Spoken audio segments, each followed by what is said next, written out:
This is a story about clothing. It's about the clothes we wear, the people who make these clothes, and the impact that it's having on our world. It's a story about greed and fear, power and poverty. It's complex as it extends all the way around the world, but it's also simple, revealing just how connected we are to the many hearts and hands behind our clothes.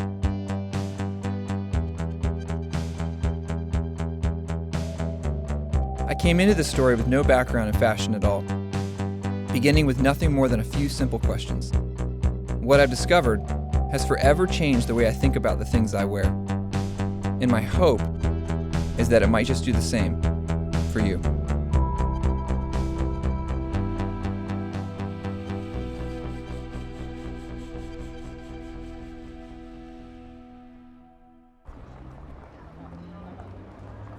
Maybe just start and say your name and talk about how this kind of began. My name is Lucy Siegle. I am a journalist and broadcaster based in the UK, and I have been obsessed, consumed with the environmental and social impacts of the fashion industry for about a decade.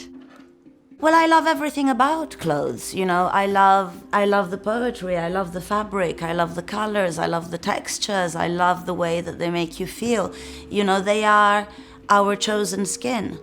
Well, I had the classic massive closet, clothes everywhere, bags constantly coming into my house, you know, every day, every other day with some other item in, and never had anything to wear. I could never put together a coherent outfit.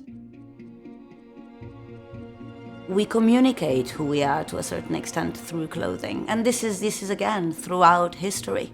You know, you have the trends at court, you know, again, Marie Antoinette making these huge hats. It's always been, it's our personal communication in many ways. That's what interests me, that it is fundamentally a part of what we wish to communicate about ourselves.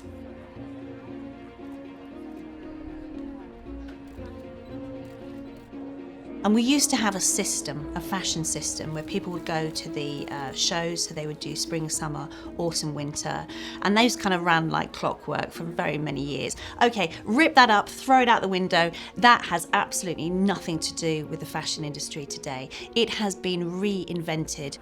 The shift is moving ruthlessly towards a way of producing which only really looks after big business interest.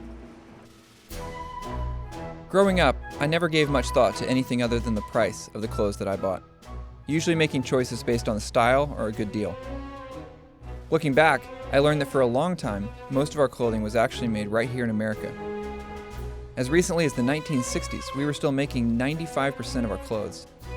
Today, we only make about 3%. And the other 97% is outsourced to developing countries around the world.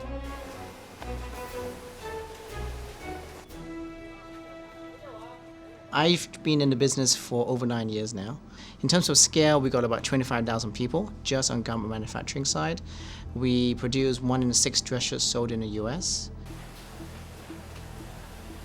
If you actually go to a store and you benchmark the price of a garment over the last 20 years, you will find that it's actually a deflationary product, i.e. the price has gone down over time. Now, has our cost gone down? Absolutely not, okay? Our cost has gone up.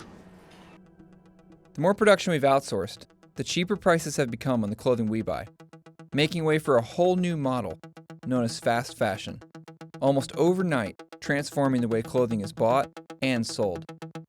The newest H&M store on Fifth Avenue in Manhattan is the company's largest ever and just one of many new stores it's planning around the country. It's all part of a high street revolution, fast fashion. Instead of 2 seasons a year, we practically have 52 seasons a year. So we have something new coming in every week. And fast fashion has created this so that it can essentially shift more product.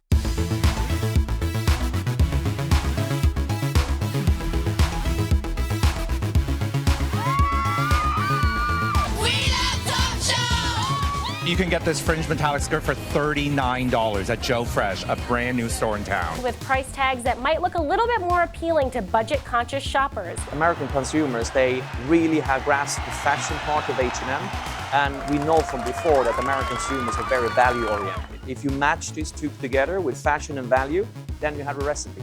One Japanese clothing retailer is making a fast and furious march here in the U.S. The price has dropped. The way of making that product has completely changed. And you have to ask yourself at some point, where does it end?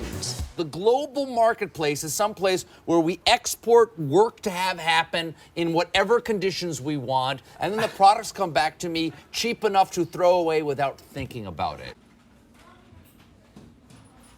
Well, globalized production basically means that all of the making of goods has been outsourced to low-cost economies, particularly where wages are very low and kept low. And what that means is that those at the top of the value chain, they get to choose where the products are being made, and they get to switch. If, for example, one factory says, we can't make it that cheap anymore, the brand will say, well, we're not going to come to you anymore, we're going to switch to another place which is cheaper.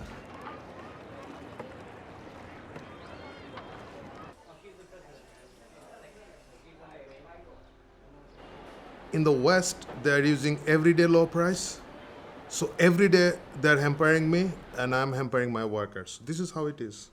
They're competing, the stores are competing in there. When the stores are coming to us for an order and negotiating, they're telling, look, that particular store is selling this shirt with like $5, so I need it to sell it in the $4. So you better squeeze your price, so we are squeezing. Then other store is coming and selling, hey, they're selling it the $4, so the target price is 3. If you can meet the 3, you are getting business, otherwise you are not getting. Because we want that business so badly and we don't have other options, okay, every time we are trying to survive actually. Ultimately, something's going to give. Either the price of the product has to go up, or manufacturers have to shut down or cut corners to make it work. Cutting corners and disregarding safety measures had become an accepted part of doing business in this new model. Until an early morning in April, when an event just outside of Dhaka, Bangladesh, brought a hidden side of fashion to front-page news. Well, state media in Bangladesh say an 8-story building has collapsed near the capital of Dhaka, killing more than 70 people.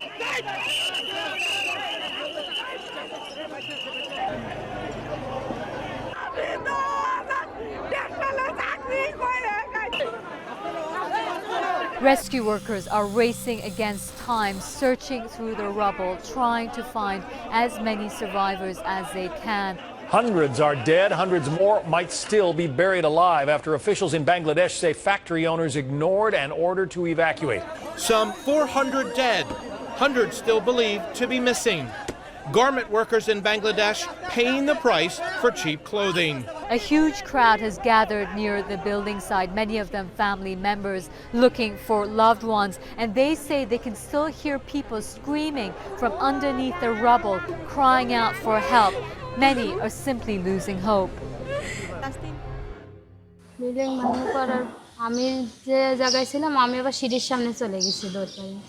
আর অমনি পড়ে গেছে পড়ে যাওয়ার লগে লগে আমার দুই পায়ে চাপা পড়ছে এই সাইডে যে ওয়ালগুলো আছে না ওয়ালে চাপা পড়ছে ওই চাপার তো পাও আমি দেখতেছি কি টান দিয়েও কোনো অবস্থা আনতে পারুম না তা আমি টানাটানি করি নাই এমনি এখন মাথার মধ্যে কত চিন্তা কত রকম মনে কথা আসতেছে কামতেও পারতেছি না Anybody who, like me, had written about problems in the supply chain, particularly for fast fashion, and tried to articulate how the risk was being carried by those who are most vulnerable and the worst paid, you tried to articulate that, but you could never have envisaged that there would be such a catastrophic illustration of what you were trying to say.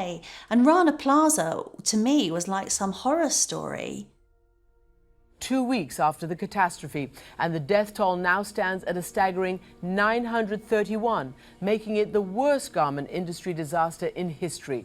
I think one of the most profoundly impressing things about the Rana Plaza disaster was that news that the workers had already pointed out to the management the cracks in the building. They'd already pointed out that the building was structurally unsafe, and yet they'd been forced back in. Many survivors are asking how they could have been forced to return to work when management already was aware of the cracks in the building and workers' concerns on the very day of the collapse. A lot of clothes in American stores are made in Bangladesh by workers who earn about $2 a day.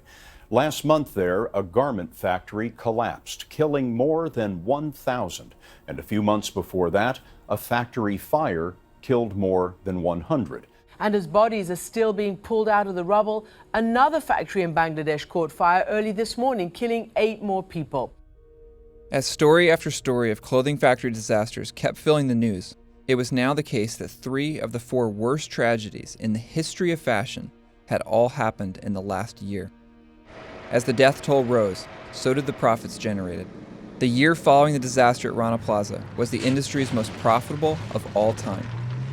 The global fashion industry is now an almost $3 trillion annual industry. Bangladesh is now the second largest apparel exporter after China. How? Well, unlike some of its competitors, Bangladeshi manufacturing remains dirt cheap, and unions have limited power. The country cornered the absolute bottom of the value chain. Those 1,000 poor girls lost their life because everybody didn't give damn shit, and they just wanted the cheap price and a good profit. It shouldn't be like that. Everybody should take the responsibility for those kids.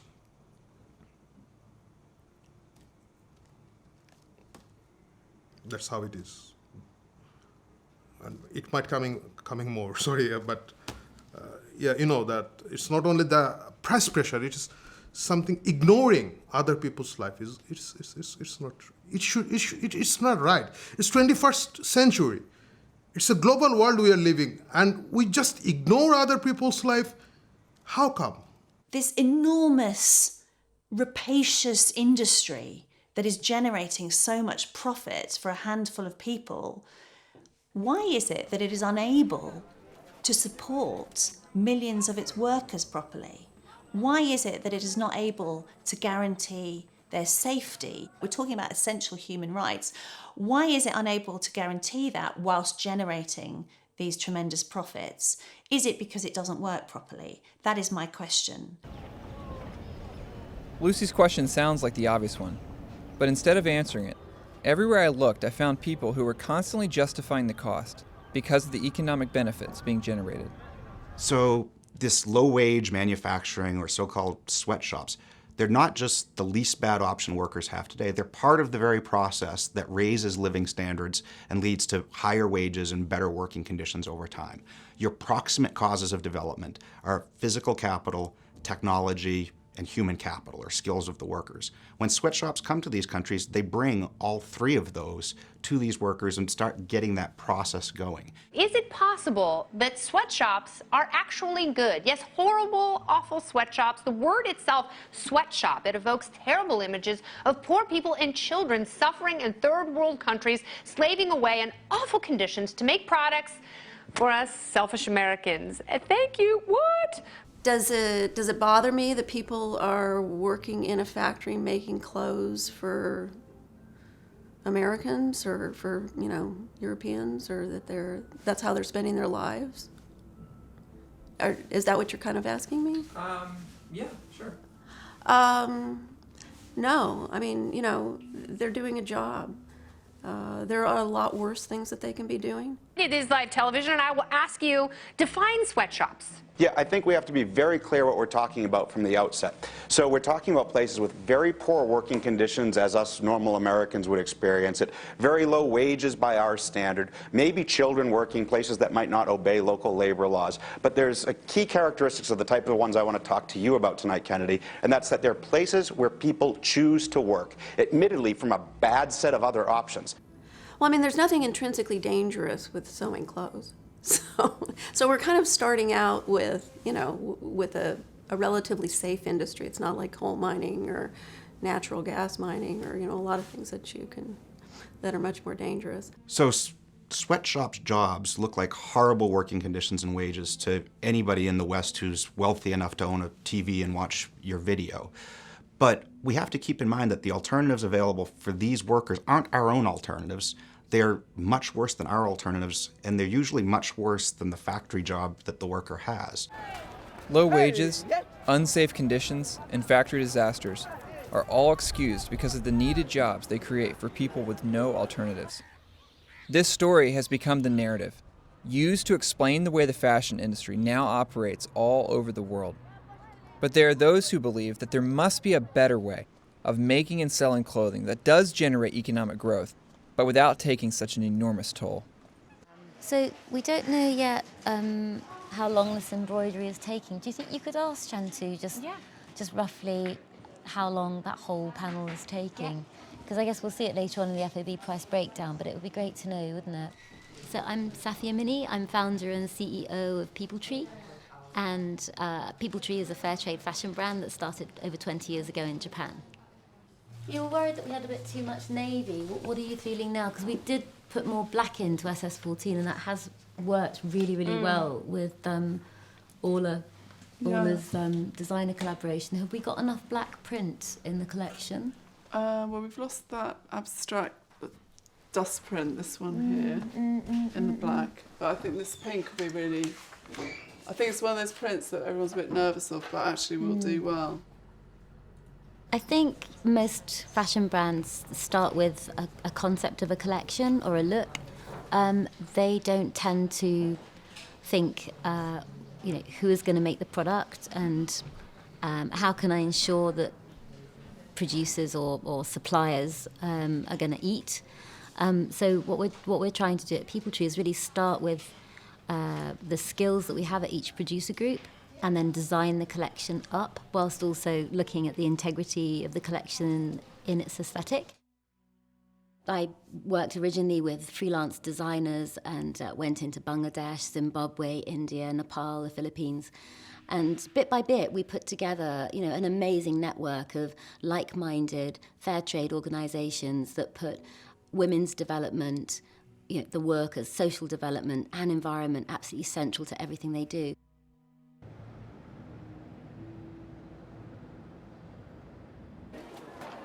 One, two, three.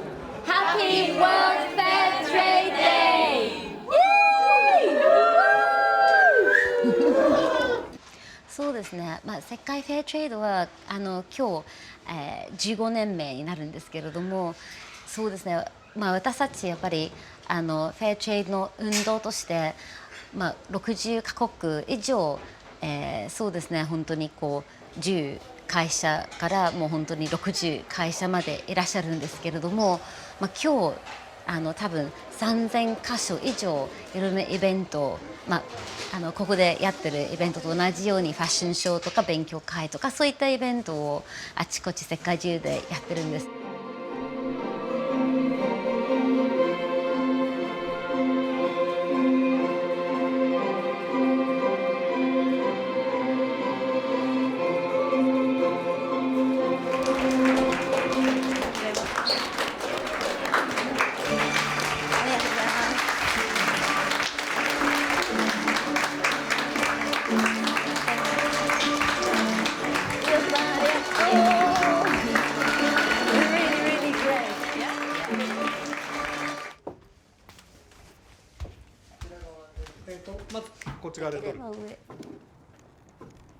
体もう少し私の方に向いてもらえますか？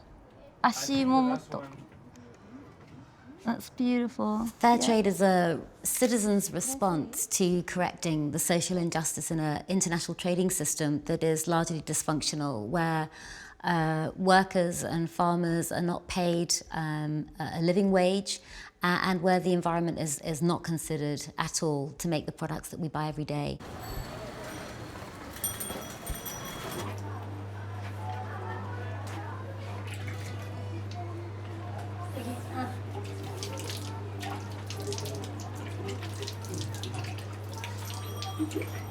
আমার নাম সীমা, আমার বয়স এই 23 বছর। আমি ঢাকা আসছি তখন আমার বয়স ছিল 12 বছর।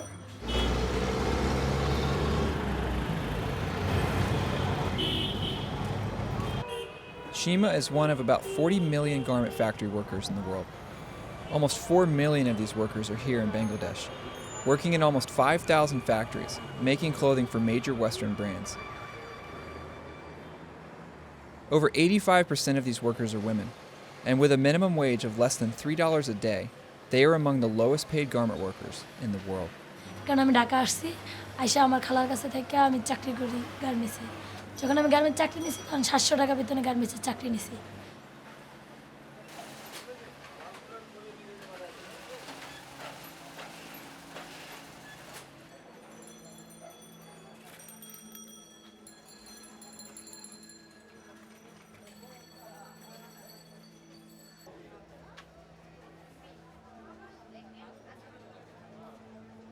কি নাম আছে আমার মেয়ের Nadia Akter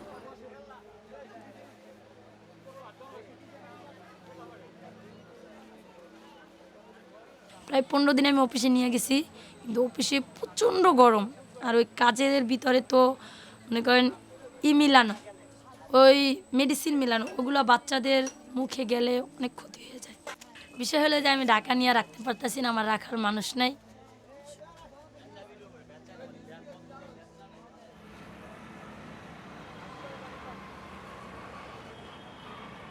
The workers must not have any kind of distrust on their owns.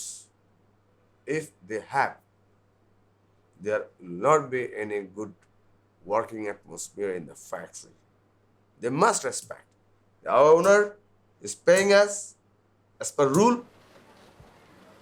If they do not have this kind of confidence, you won't get the result.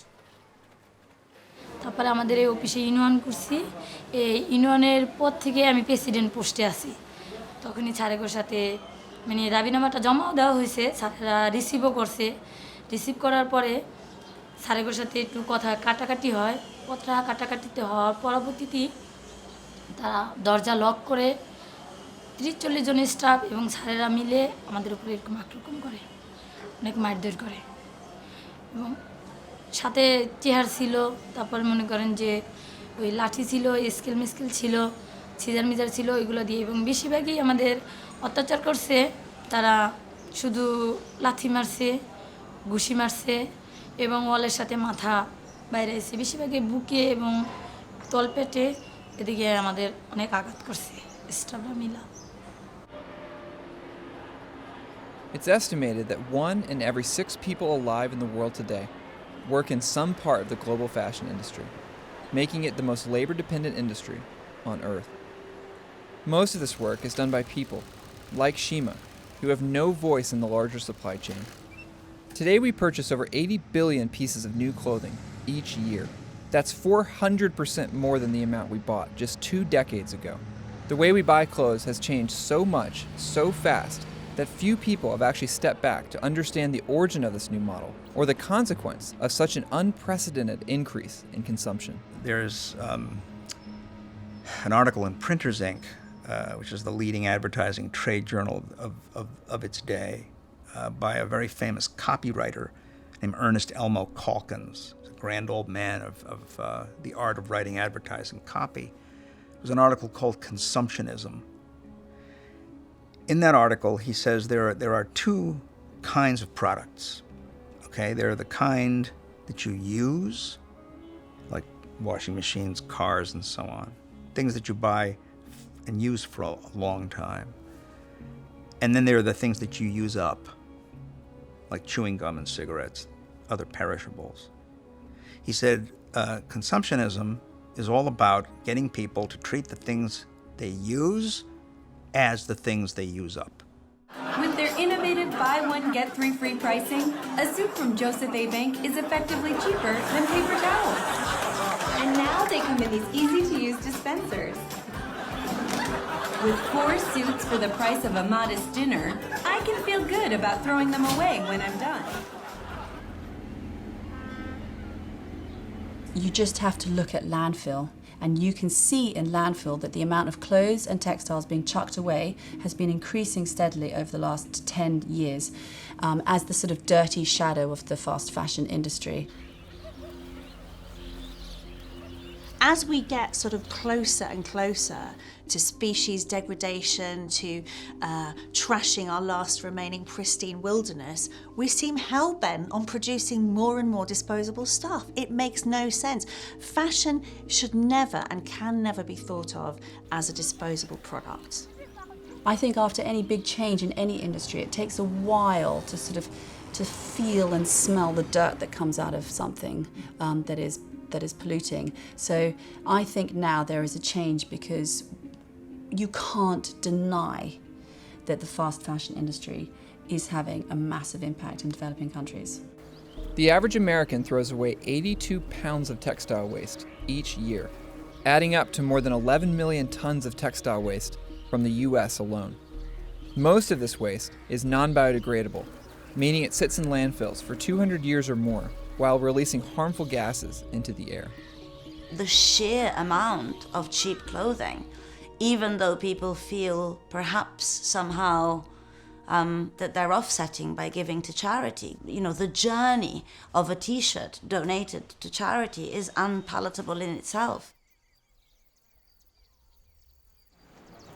I love the embroidery, Shantu. The embroidery is really nice. Don't you think we should have the embroidery on both sides? I think we should definitely add the embroidery here as well.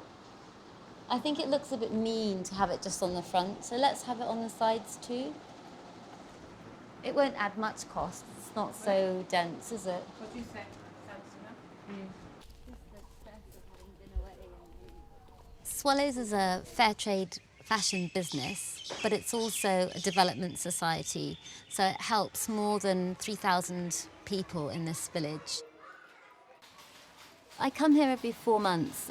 We call them production trips, and we're working with the producers, trying to find out, you know, what are the barriers to making a great product and to getting it to the market. And we're also doing fair trade capacity building, so looking at, you know, what are the obstacles to delivering more social benefit or improving, you know, the environmental protection in these areas.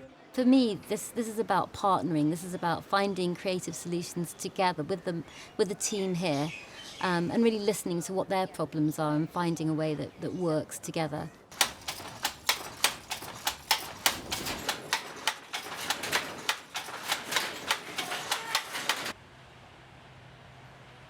I want to invite the best employee here at Swallows. I want to invite one female representative from Swallows to come to London in autumn or next spring. And I would like you to think who would be that best representative. But I want you to know who your customers are, and I want you to really understand the marketplace and come back and tell all your friends.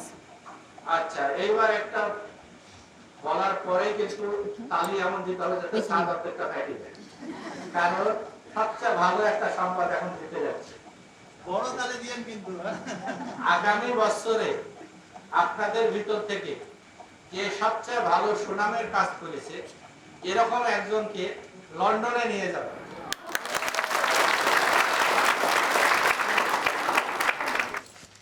আমার ভালো শিশু মেয়েকে যে রেখে আসেন খারাপ লাগে না? অবশ্যই খারাপ লাগে, কিন্তু করার কিছু নাই। আমি চাকরি করি, রেখে আসতে হয়। আর দ্বিতীয় কথা, ঢাকা থাকলে আমার মেয়ে লেখাপড়া হয় না। যেমন এই 2 মাসে আমার মেয়ে একদিন বই নিয়ে বসে নেয়, শুধু টিভি দেখে, কার্টুন দেখে, দেবের গান দেখে। কিন্তু দেশে থাকলে আমার মেয়ে এটা পারে না। সকালে মসজিদে যায়, দুপুরে আবার স্কুলে যায় 8টা বাজে, 12টা বাজে আসে, আবার 3টা বাজে কোচিংয়ে যায়। এখানে তো এটা হয় না। এখানে কার কাছে রেখে যান? কে দেখে? এখানে বর্তমানে পাশের ঘরে বাড়িটা ছিল, তার কাছে রেখে গেছি। আবার ওর আব্বু বাসায় আসছিল, মাঝে মাঝে তার কাছে রেখে গেছি।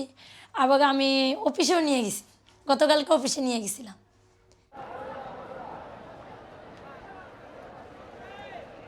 The same low wages that have made places like Bangladesh so attractive for brands to do business have left millions of workers here working incredibly long hours, unable to afford to keep their children with them, even in the city's worst slums.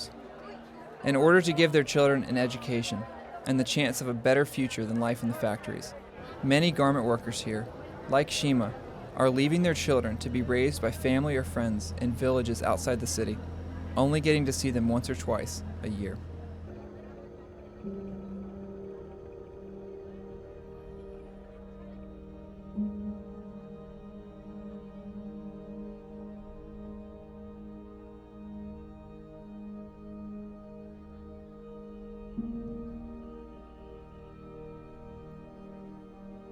এটা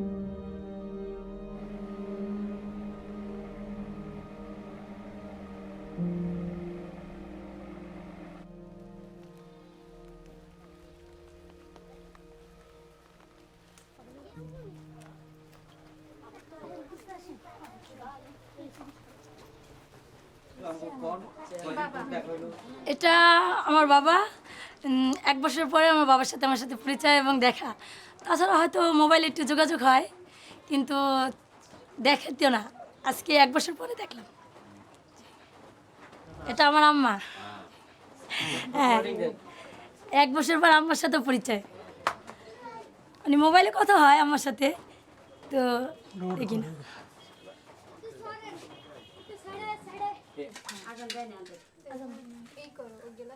যে কজন রোজা আফা, এই কজন আর প্লিজে দইগুলো উঠাই দাও। হ্যাঁ, আর 4 চামচ দিয়ে দাও। যে কজন রোজা আপনারা, আর ওই যে 2 জন বড় রোজা আছে তাদেরও দিবেন।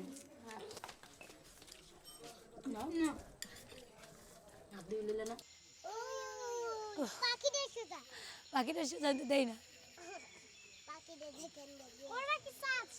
হ্যাঁ, কোন জায়গায়? কোন দিকে? এদিকে না, না এদিকে।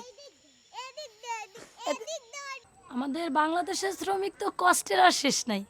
যেমন আমরা এই যে সকালে উঠি, রান্না করি, অফিসে যাই, সারা দিন পরিশ্রম করি এবং সারাদিন আমাদের পরিশ্রম দিয়েই আমরা ওটা তৈরি করি এবং ওটাই তারা বাইরে যখন যায় তখন তারা পড়ে। কিন্তু আমরা যে কত কষ্ট করে এটা তৈরি করি, কত কষ্ট করে আমরা এখানে চাকরি করে এটা তৈরি করে বাংলাদেশে পারে, এটা অবশ্যই তারা জানে না। তারা শুধু পায় আর পরে, কিন্তু এটা আমি মনে করি যে আমাদের রক্ত দিয়ে এটা তৈরি হয়। যেহেতু দেখা যায় অনেক অনেক সময় দেখা যায় গার্মেন্টসে চাকরি করতে যায় অনেক মেয়েগো জীবনও যায়। যেমন আমাদের এই কিছুদিন 1 বছর আগে রানা প্লাজার ঘোষণা পড়ছে, আমাদের প্রচণ্ড শ্রমিক মারা গেছে। তাই আমি মনে করি এটা আমাদের অনেক কষ্টের পরিশ্রম। আমরা চাই না যে, আমি চাই না যে বাইরের লোকেও এরকম আমাদের রক্তের জিনিস তারা ব্যবহার করে। আমরা চাই যেন আমরা আর একটু গার্মেন্টসে উন্নত মালিক যেন আর একটু সতর্ক হয়। যেমন রানা প্লাজার ঘোষণা পড়ছে, আমি চাই না যে রানা প্লাজারের মালিকের মতো আর অন্য মালিক এরকম রিস্ক নিয়ে এবং এরকম বিল্ডিংয়ে ওয়ার্কারদের নিয়ে কাজ করে এবং আরও এরকম শ্রমিক মারা যায়, আরও অনেক মায়ের কোল খালি হয়। আমি এটা কোনো দিনও চাই না। আমি চাই আমাদের আর একটু মালিক সতর্ক হোক, এটাই যেন আমাদের একটু দেখে।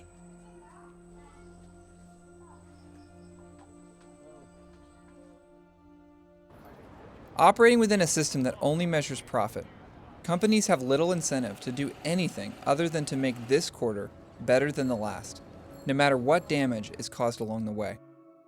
As corporations that make up the global fashion industry, major brands as well as seed and chemical companies are growing today to reach unprecedented global size and power.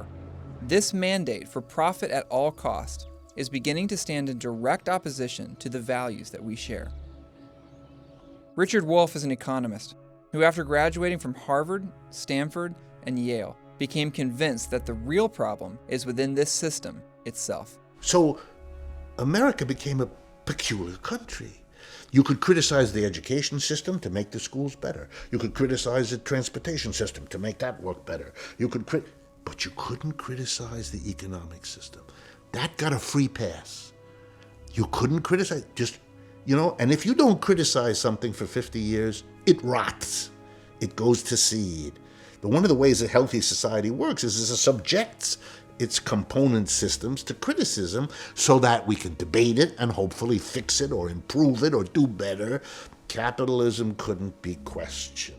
Capitalism is the reason the fashion industry looks as it does today. It's the reason why workers in Bangladesh are paid so little, because if you're operating in a capitalist system, the main thing you have to do is create profit, and you have to create more profit than your competitors. And this is what drives companies to push wages down and down and down. Companies don't go, like fashion retailers don't go to places like Bangladesh for any other reason except they can get the cheapest labour possible. Like there's no collective rights in Bangladesh, there's no trade union rights, there's a very, very low minimum wage, there's no like maternity benefits, there's no pensions. That is why the fashion industry is in Bangladesh, because it can reap the biggest profits out of those people that are making the clothes for them. Before you can solve a problem, you have to admit you got one. And before we're going to fix an economic system that's working this way and producing such tensions and inequalities and strains on our community, we have to face the real scope of the problem we have, and that's with the system as a whole. And at the very least, we have to open up a national debate about it. And at the most, I think we have to think long and hard about alternative systems that might work better. For the environment, the great threat is that capital must continue to expand infinitely in order to survive. It can't have any limits on its expansion and its growth. The natural world clearly does have limits. There are very defined limits to how much the world can sustain in terms of production, in terms of trade, in terms of transport and distribution. And it's quite clear that we've already overstepped a lot of those limits, which is why you're seeing such stress in the natural world at the moment. The system we live in isn't one that most people want to live in. I think it's a system that makes most people very unhappy, and I don't think people want to live on a slowly dying planet or to be exploiting, their neighbours. So I think we need huge systemic change. If you don't change this system, you're leaving intact the decision-making of these enterprises, which means a small group of executives and shareholders are going to be working in the same system, subject to the same pattern of rewards and punishments, which will sooner or later make them reimpose there or elsewhere the very conditions you're fighting against. So stop this stuff about improving their conditions. Deal with a system, or else you're not serious. Our economic system is one of consumer capitalism. And that's why the government needs to have consumption at very high levels, and why, of course, the corporations do, and why at some level most people then buy into it. I can't tell you the number of people I talk to who say, well, but if we became less materialistic, our economy would tank. Well, they're right in some level, because our economy is based on materialism. It's based on these kinds of values. That's what it needs in order to survive. That's part of the fuel that it needs. The problem is that comes at a really high price. Black Friday's here. Can we go, please? Go, go, go, go, go. Shop, shop, shop, shop. Black Friday shopping mania is still playing out tonight at malls across America. In some places across this country tonight, it's as if someone announced we're in danger of running out of stuff, and those who need stuff had better go out and buy it now because it's going away forever. Walmart doing more than 10 million transactions in the first 4 hours of the frenzy. A record 15,000 people at Macy's in New York City. Shoppers hung tough. Black Friday will be the single largest day of the retail year. Certainly in the case of Macy's, we'll do more business on this day than on any other day of the year. Nation, this orgy of Christmas shopping proves America is back. We are once again, yes, oh yes, we are once again spending money we don't have on things we don't need to give to people we don't like.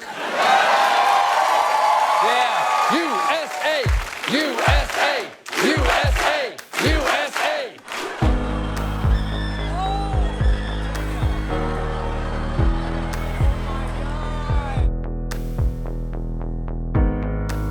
I've kept my grip so tight. I won't let anyone get in my way. I want beautiful things, golden rings, and I get what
সুন্দর সুন্দর ছবি তুলতেছে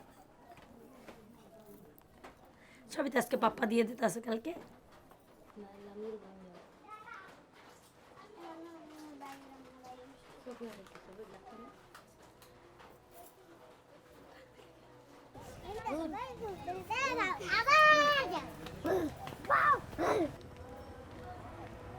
তার থেকে বেশি ভালোবাসা আমার মা আপারা মানে যারাই আছে ফ্যামিলিতে দেয় কিন্তু তারপরও একটা জিনিস ভাবে কষ্ট লাগে যে যে যত ভালোবাসা দিও মানে বাবা মার মতন ভালোবাসা তো কেউই দিতে পারে না ওই জিনিসটা ভাবে অনেক কষ্ট লাগে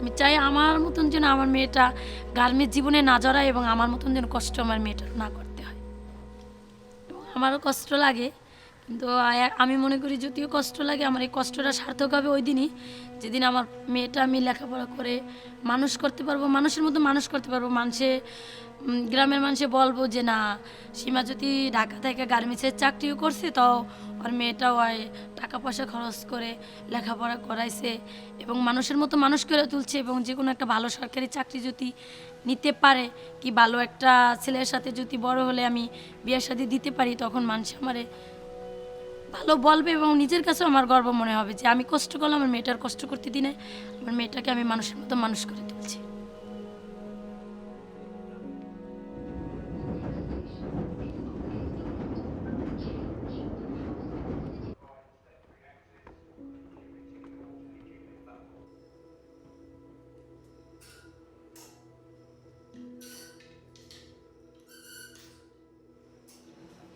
This is the beginning of a turning point, not just for, a responsible way of doing fashion, but for a new way of doing capitalism, for a new way of doing economics. I'm sure that we will see a significant change over the next 10 years. Whether it's in time or not is another question. Martin Luther King Jr., at a speech in a Brooklyn church, he said that what America needed was a revolution of values. It needed to stop treating people like things. It needed to stop treating people in ways that were just about profit, but instead to treat people in a real and human way. My God, we can do better than this. If what we want is to spread, as I would argue we do, spread industry around the world, not concentrated in one place, let the benefits be shared globally, then let's do that in an orderly, reasonable, careful way. We need to recognize that capital is just money. Money is a means, and people should be accountable for how it's used. We need to celebrate the creative power of human beings. And we need to talk of creative work. We must stop talking about labor. We need to look at the land as not a commodity to be speculated on and traded, but as the very basis of our life, as Mother Earth. If you change all consumers into activists, all consumers asking ethical questions, all consumers asking quite simple questions about where their clothes are from, all consumers saying, I'm sorry, it's not acceptable for someone to die in the course of a working day. We can't just roll over and say, yes, have it, do what you like. It's too important, it's too significant an industry. It has too much impact and effect on millions of people worldwide and common resources.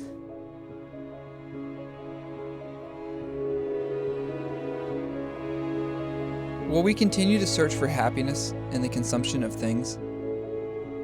Will we be satisfied with a system that makes us feel rich while leaving our world so desperately poor? Will we continue to turn a blind eye to the lives of those behind our clothes? Or will this be a turning point, a new chapter in our story, when together we begin to make a real change, as we remember that everything we wear was touched by human hands? In the midst of all the challenges facing us today, for all the problems that feel bigger than us and beyond our control, maybe we could start here with clothing.